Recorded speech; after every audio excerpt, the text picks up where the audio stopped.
Barka da an tayawa, tabbatar da ka danna subscribe da kuma alamar ƙararrawa domin samun sabbin fina-finan India Hausa. Kuma duka a kyauta. Indian Hausa Channel TV.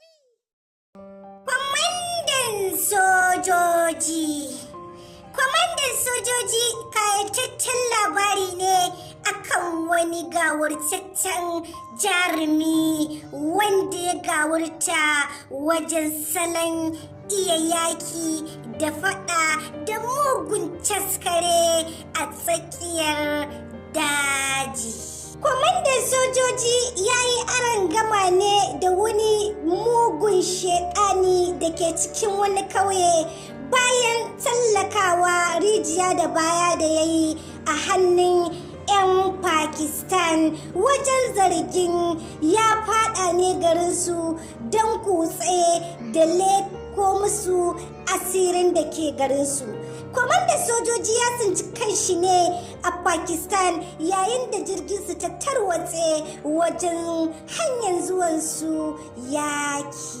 Bayan haɗuwarsa da shaɗanin ne a ƙauye, shaɗanin yana da wani salo na iskanci, in ya tashi zai sheke ka sai ya baka labari wai ka tafi da nishaɗi ka karasa can yayin da ka mutu. Shaɗanin bas ɗin shi ya faro labarin nasa, kwamandan sojoji ya kawo mishi ƙarshen labarin nashi cikin sauki. Tabbas wannan kapce na kunshe da cakwakiyoyi fin wanda na furta a baya. Recap kaɗai ba zai wadatar maka ba. Kai dai nemi naka kayataccen kapce na fim ɗin kwamandan sojoji na kamfanin Algaita don more cakwakiyar da ke cikinsa.